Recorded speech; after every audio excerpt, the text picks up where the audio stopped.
Howdy everybody, welcome back to my channel Passion Theory, where I share with you some of my passions, this one being a spooky things. So, let's see, I remembered one more story about my grandmother, so I'll tell you that one, and then I'll get into my mom's stories, just a little bit. So, when my grandmother lived in, I believe it was West Virginia, but it may have been Virginia, she told my mom that she had went to a bar. It was a very old bar, more of a pub, and it had a long history going back. I think at the time it was like one of the oldest bars in America. She remembers that it was like in a small town, or this is what I remember being told. It was in a small town. It wasn't famous or anything other than it was a very old bar, and it was like a small town, kind of like in the middle of the woods, and it was like almost kind of like a log cabin, and it was away from everything else for the most part. And it was kind of like a little bit tourist trappy, but like its claim to fame was that it was like this really old bar, and that's all she knew about it. So she went there, and apparently the reason why it was like so tourist trappy is because there was like you know how they used to have like sideshow attractions where you would go, not sideshow attractions, but like side of the road attractions, and like it was like, what is it? It's the thing. What is the thing? You know, for like miles and miles. Apparently it was like that.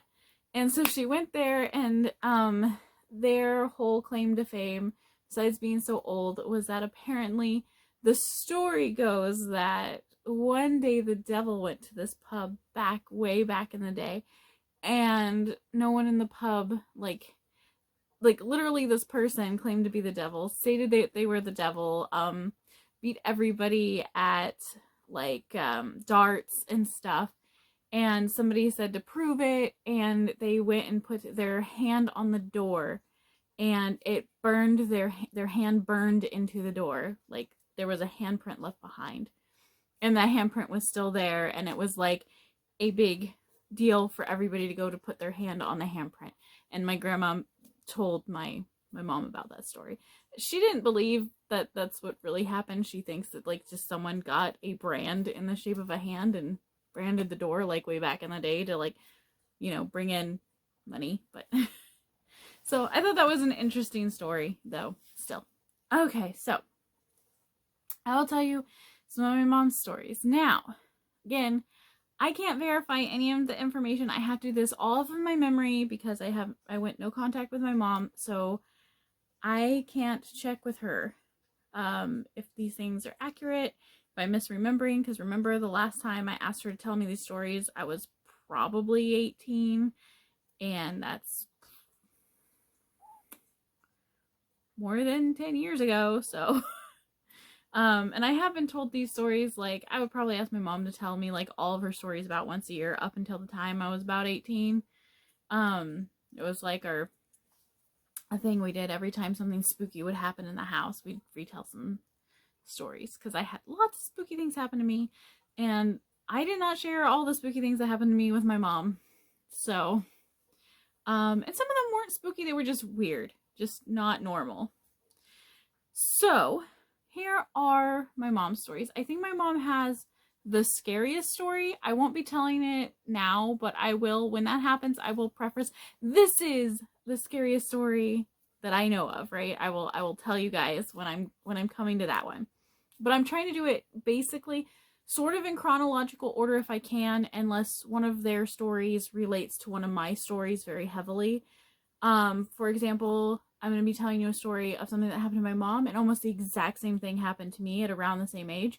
So when I go to my stories, I'm going to start from the time I was little and, like, you know, chronologically, and the same with my mom.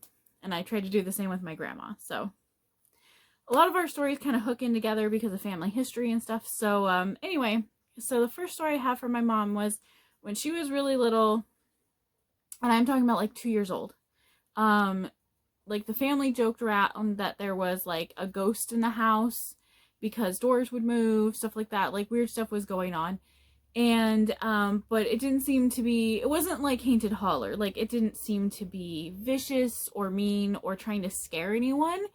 It's just sometimes, like, the door would open, there was footsteps, the lights would turn on and off in the house. Like, the light switch would actually flip, not just like the light would go out, but like the light switch, you would hear like, and the light switch would flip, stuff like that. So, and things would move occasionally, kind of like the Haunted Holler where like the cup moved.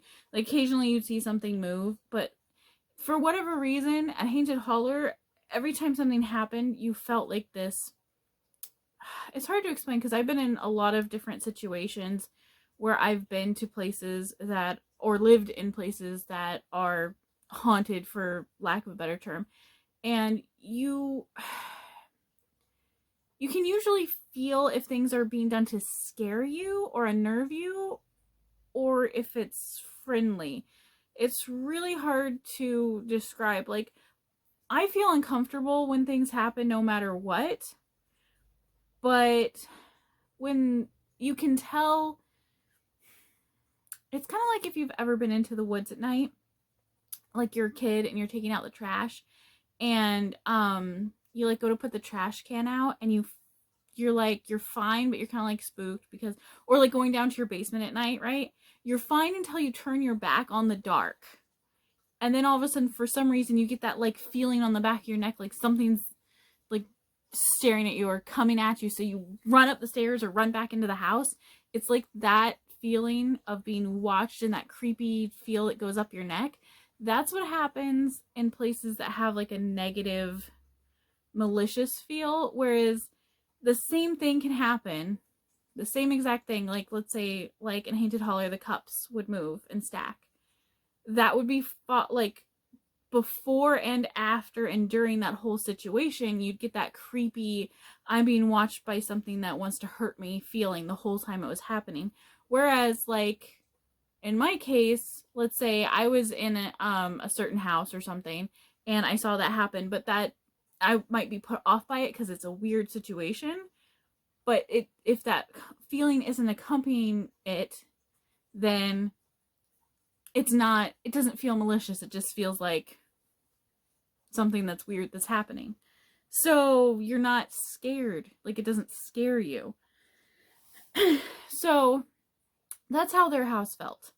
Now, the woods around their house where they lived, and at this time they lived in Florida. My grandfather lived in this house actually until he passed away. So I've been to this house, and I've lived in this house for a while when I was a child. And I will tell you, the house, amazing, nice, positive feelings in the house. Lots of weird crap happening in that house. I'll get to that when it's my turn of what I saw going on in the house. But the woods around it, creepy, bad, negative vibes, like every time you walked out the door. So, like, the yard itself, the house, great, yard, bad. Okay, so that's kind of what we're working with here. So my mom was in the same environment, where, when she was little, like 2 and stuff, like, people joke about the house ghosts and stuff, and her older siblings had nicknamed it Charlie, and they just kind of were like, ooh, don't come in late. Charlie will tell mom, he'll slam a door or something, and then mom will know you were sneaking out. So, they like try to bribe him, like, shh, don't, things like that. So, they would just joke about it all the time. And because her older brothers were older than her, so it was like a joke in the house that, that there was this ghost. I don't know much about my uncles or aunts, like, because my mom was the youngest of 6. I don't know much about anything that happened to them. They never told me their scary stories or spooky stories. But, so one time my mom was 2, and she was looking for her mom. Her mom was like taking a bath or something, and she was looking for her mom, and she went to her mom's room, and she saw this man standing in her mom's room, but she had never seen him before, but she wasn't scared of him. And he looked at her and smiled and then just disappeared. And she thought, like, she's 2. She doesn't know it's weird. Other than people aren't supposed to disappear. So then she, like, when she found her mom, she was like, there was a man in your room? And obviously, like, explaining it like a 2-year-old would. And she doesn't even really remember this. Her mom just told her this is what happened. And so they were trying to figure out, her mom figured it was a spirit of some kind, and they're like, oh, maybe this is Charlie or whatever. So they were trying to figure out who it was. So they started getting pictures of people who used to live in the house before they had the house. They got family photos, all this stuff.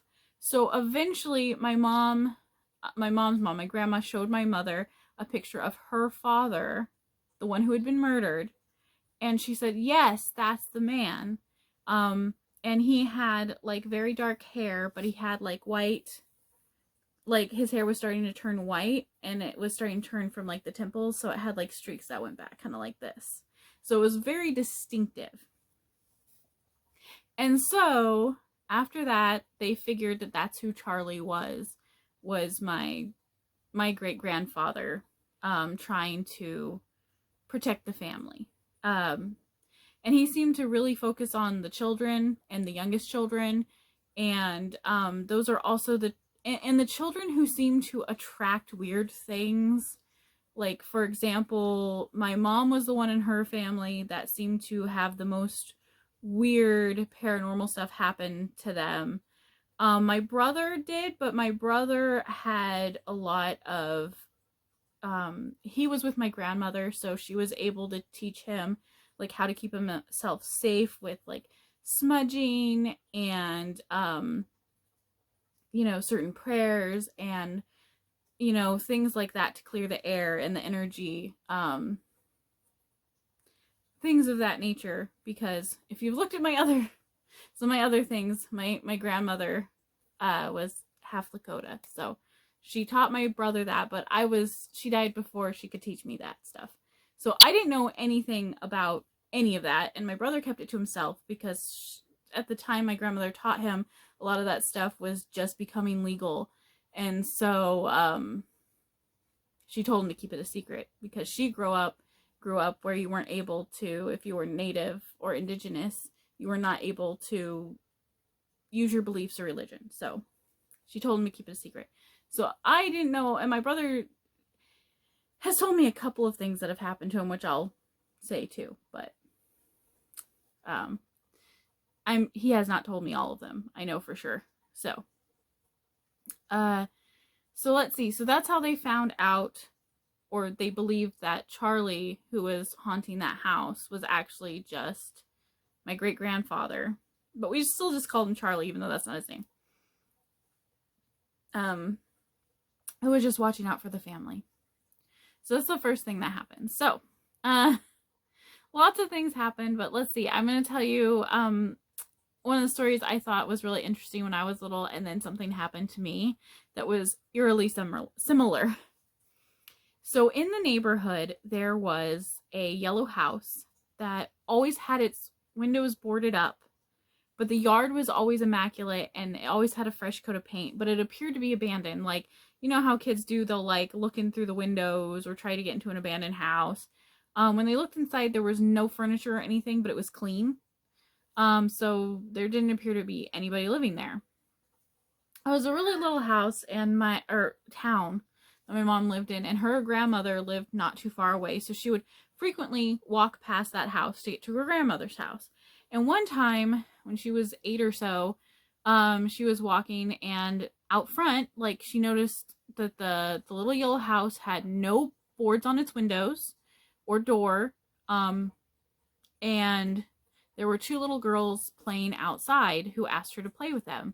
When she went by, they were like, hi, you want to play with us? And she was like, okay, sure. So she played with them like all day. They went to her grandmother's house to stay the night and stuff. But the next day, when she went to return home, the yellow house was all boarded up again. And she thought that was really weird. And then she would, they'd drive by the house and stuff, and it'd always be boarded up. Well, one time when she was like 12, she went by the house, and she had completely pretty much forgotten like the whole incident by then, because kids are like, it was one day out of her life, it was just kind of strange, but Like, who knows what happened? Nah. Well, she saw that, there were some little girls hanging out outside the house. And she was like, oh, like, hey, did you guys just move in? And they were like, no, we lived here for a while, and there was no boards in the house. Like, come play, come play with us and stuff. So she played with them. And she didn't remember at this point the incident from when she was 8. So she played with them pretty much all afternoon, then went home. And when she got home and walked into her house, she remembered the incident from when she was 8. Not only that, these girls were the same age and looked exactly the same. Like nothing had changed about them, right? And so it freaked her out. Like she was really freaked out. But, right, so she'd go by the house again and it was boarded up, like after dinner and stuff. Like she couldn't leave the house because it was nighttime. So the next day she went and the house was boarded up again. And she looked inside and there was nothing inside. And she just was like, this is the weirdest thing. And she's like, okay, I'm going to keep an eye on that house. And she said that like about a year later when she was like 13, she went by the house again. And by this point she had forgotten, like she saw the house, like she kept seeing the house and she's like, oh yeah, it's still boarded up, but she couldn't remember why. It was like fuzzy memory. She couldn't remember why she was supposed to be looking at this house all the time. And then one evening when she went by, there were some little girls out front who asked to play with her.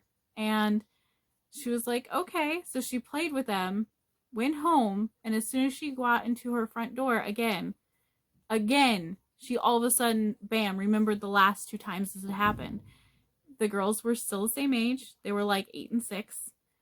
Same names that they had given. She doesn't remember what their names were anymore. At least if she told me, I don't remember what their names were. But yeah, that house has actually since been, because that neighborhood is still pretty much the same. That house got torn down a long time ago, but that was the last time she saw them.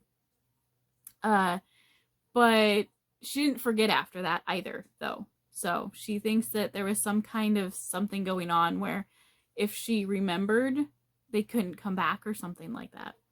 Or maybe there was some kind of something messing with her memory. But yeah. So I had something really similar happen to me. Remember, I've heard these stories growing up, okay? So I think this is what I think is really, really weird, all right? I lived in a trailer park, a certain trailer park from the time I was about, it was first grade till 5th grade.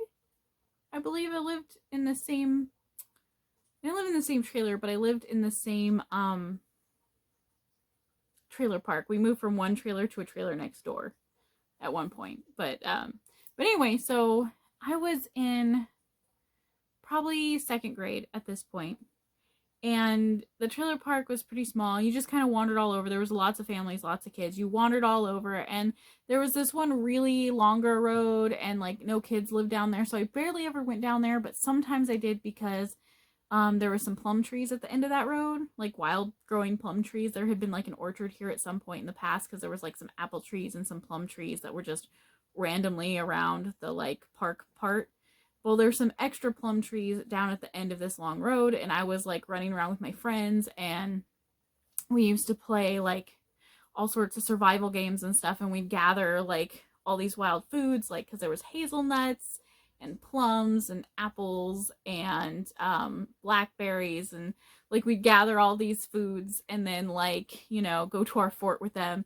So I was on gathering duty. I wasn't playing with them. Like nobody was able to play that day, but I was like, I'm going to gather stuff for our, when we got together in the next couple days and like just stock the fort. So I went to the one plum trees. There wasn't much left. So I was like, oh, I'm going to go down the long road, which is a pain in the butt, but I have my bike. So I was like, okay, I'll go down the long road and I'll get the extra plums. So as I was going, there was this one trailer that was like always vacant. And we usually, as kids, kind of broke into the vacant trailers. It was really easy to do. But for whatever reason, we had never gone into this one. And as I was riding by, there was two little girls out front. And I was like, oh, hey, you know?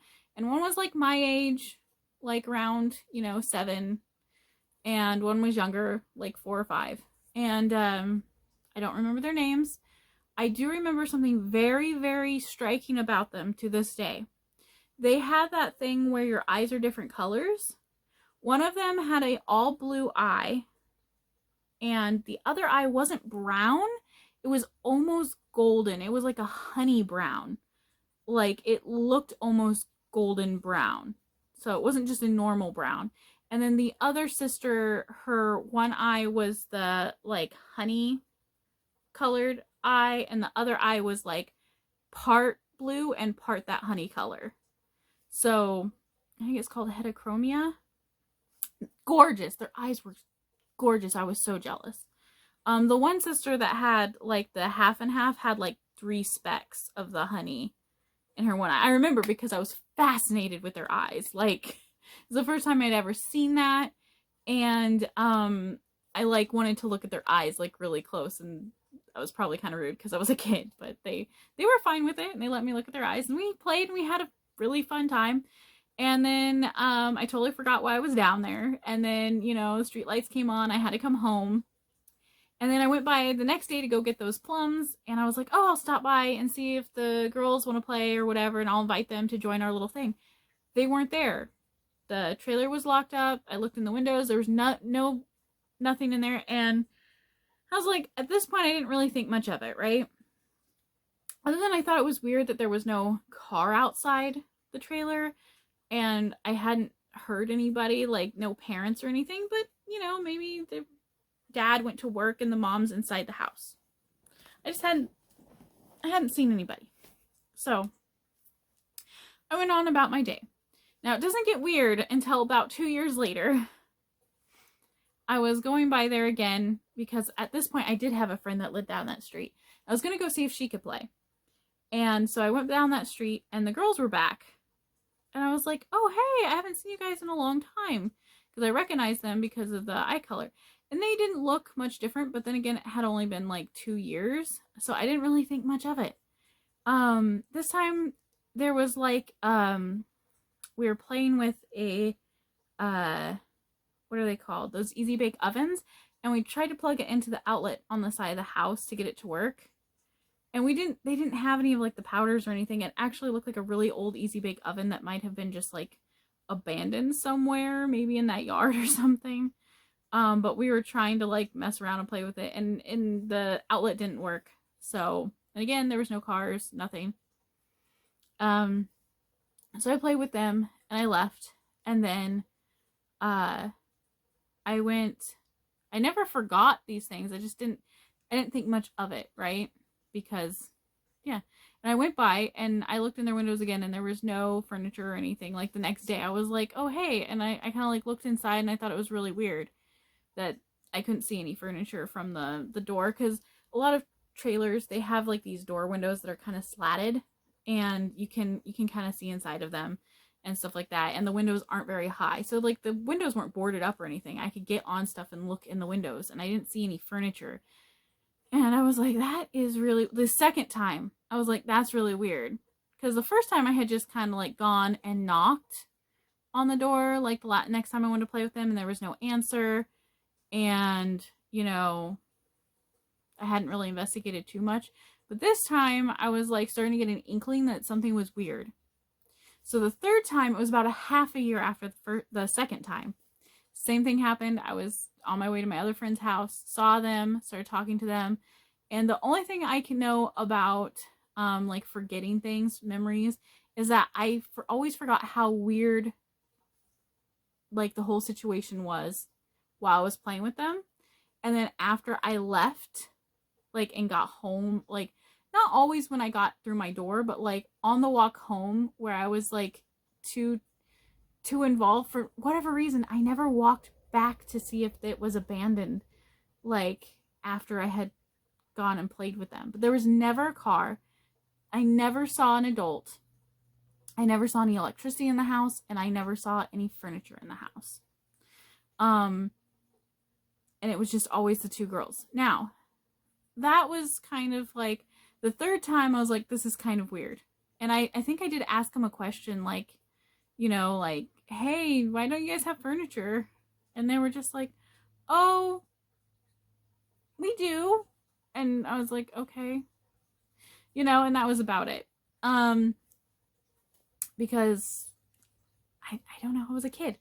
And then, so that wasn't that strange. However, when I was about 10 years old, right, I go by and I see them and I forget entirely, except for I know I've played with them before, but I forget entirely about me ever thinking that the situation's weird or odd. I play with them, I have a good time, I go home, and when I get home, I realize that these girls are still the same exact age. Because I have, the first time I met them, I was like 7, and then I was like 10. I mean, I've grown like, this much.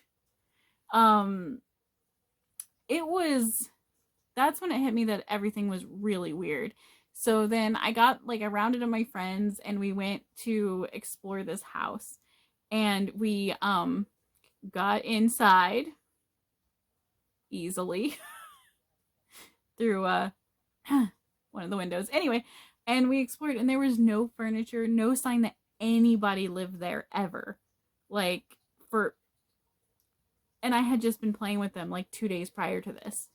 There was no sign that anyone lived there. There was not a speck of anybody living there. And I never saw them after that. But I just thought it was really weird because it was really similar to my mom's experience. I do remember a fun story that those girls told me. They told me a spooky story. They told me a story because we were talking about their eyes, and they told me that one time they were at the mall and they ran into somebody with like the same kind of eyes as them, except for that instead of normal irises, the people they ran into, like the whole family, because they were at the mall and they saw this little girl like by a fountain and they were playing with the little girl and they were like, oh hey, your eyes are like our eyes, da da da da da. And so like the little sister's like, oh yeah, my little, or the girl said, oh, my little brother has it too, come see. And so does my mom. And so they went over there, and like the little boy in the stroller also had the same thing.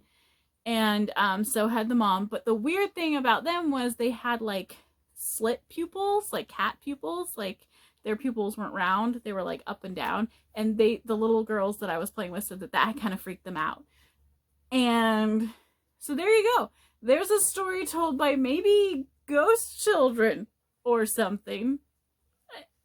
You got a weird story from today? I mean, I'm sure there is an actual, like, there could be a disorder that makes you have slit kitty eyes. I don't know.